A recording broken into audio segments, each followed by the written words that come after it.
Welcome back to my channel mobiles. তোমরা কেমন আছো সবাই? আশা করি ভালো আছো, আমিও ভালো আছি। তো চলো ভিডিওটা স্টার্ট করা যাক। তো সকাল সকাল দেখো কাজ নিয়ে চলে এসেছি তোমাদের সামনে, কারণ আমার তো সংসারে কাজ ছাড়া আর কিছুই নেই, তাই আমি কাজের ভিডিওটাই তোমাদের বেশি দেখাই। জানি না তোমাদের কার কেমন লাগে, তবুও তোমরা একটু মেনে নিও, কারণ এটা ছাড়া তো আমার কাছে আর কোনো উপায় নেই। কারণ আমি সংসারের একটা বউ, একটা গ্রামের ছোট্ট একটা গ্রামের একটা ছোট্ট পরিবারে একটি বউ। তো সেইভাবেই তোমাদের সামনে চলে এসেছি। আমি হয়তো তোমাদের অন্য অন্য ভিডিও দিতে পারি না, ঠিক আছে, তো যখন পারবো তখন দেব। তো চলো দেখো আমি এখন ঘর মুছছি, আর ঘর মোছার পরে তো আরও সংসারের নানা রকম কাজ থাকে, সেটা তো তোমরা জানো।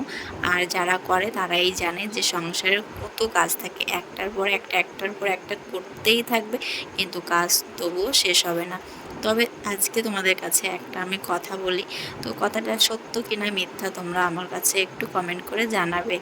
তো আমরা যে মেয়েরা সংসারে এত কাজকর্ম করি, দিন শেষে আমরা কী পাই? তোমাদের কি মনে হয় দিন শেষে আমরা কী পাই?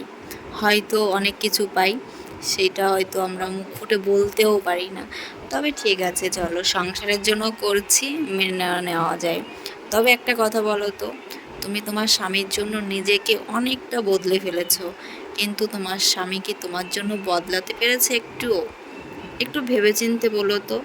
আমার তো মনে হয় না একজন নারী তার সংসারের জন্য তার জীবনটা পুরো পাল্টে ফেলে, কিন্তু একজন স্বামী তার শুধু একটা স্ত্রীর জন্য পাল্টাতে পারে না।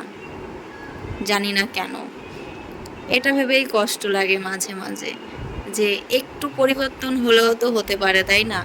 কিন্তু সেটা হয় না, কেন হয় না জানি না। তবে হ্যাঁ, সংসারের প্রতি ভালোবাসা আছে, চাই না কোনো সংসারে অশান্তি হোক, যেভাবে সুখে থাকতে চাই সেইভাবেই থাকো। তো চলো অনেক কথা বলে ফেলেছি। এইখানে দেখো মা নিয়ে এসেছে হচ্ছে ইন্ডাকশান ওভেন। তো আজকে আমাদের বাড়িতে ইন্ডাকশান ওভেন এনেছে, আগেরটা নষ্ট হয়ে গেছে তোমরা জানো। তো মা আজকে পয়সা দিয়েছে বাবাকে যে একটা ওভেন কিনে নিয়ে আসো, সেই ওভেনটা আজকে আমাদের বাড়িতে কিনে নিয়ে এসছে। তো এটা মার পয়সা দিয়ে কেনা। মা সংসারে প্রতিটা অনেকগুলো জিনিসই আছে যে মা পয়সা দিয়ে সেই জিনিসগুলো করে, বাবাও দেয় মাও দেয়। আর এইখানে নতুন চলে এসছে এখন, এখন আমি বানাবো চা। তো দেখো আমার চাও বানানো হয়ে গেছে, নতুন ইন্ডাকশন ওভেন পেয়েছি আর চা বানিয়ে ফেলেছি। তারপরে রাত্রিবেলা দেখো আমি পেঁয়াজ কাটতে চলে এসেছি। কেন কাটতে চলে এসেছি? বাবার হচ্ছে শরীর ভালো না, বাবা ডাক্তার দেখাতে গেছিলো, তারপরে সেইখান থেকে মাংস কিনে নিয়ে চলে এসছে, যেটা বাবার খাওয়া ভীষণই মানা, তাও নিয়ে চলে এসছে। এখন আমাদের বাড়িতে হচ্ছে মাংস রান্না হবে, মা মাংস কাটছে আর আমি এই পাশে পেঁয়াজ রসুন কাটছি, যাতে হাতে হাতে করলে তাড়াতাড়ি হয়ে যাবে। আর গরমের সময় বুঝতেই পারছো যে একা হাতে কাজ করলে কতটা কষ্ট। তো এখানে মা রান্না করছিল, আমি সব কিছু গুছিয়ে দিয়েছি, মা রান্না করছিল, রান্না করতে করতে দেখো দোকানে চলে গেছে। তো এই যে দাঁড়িয়ে আছে দোকানে, আর আমি এসে দেখি রান্নাঘরে নেই। তো চলো তারপরে দেখাচ্ছি আমার ছেলে এখানে ঘরে বই পড়ছে, সেটাও তোমাদের দেখাচ্ছি।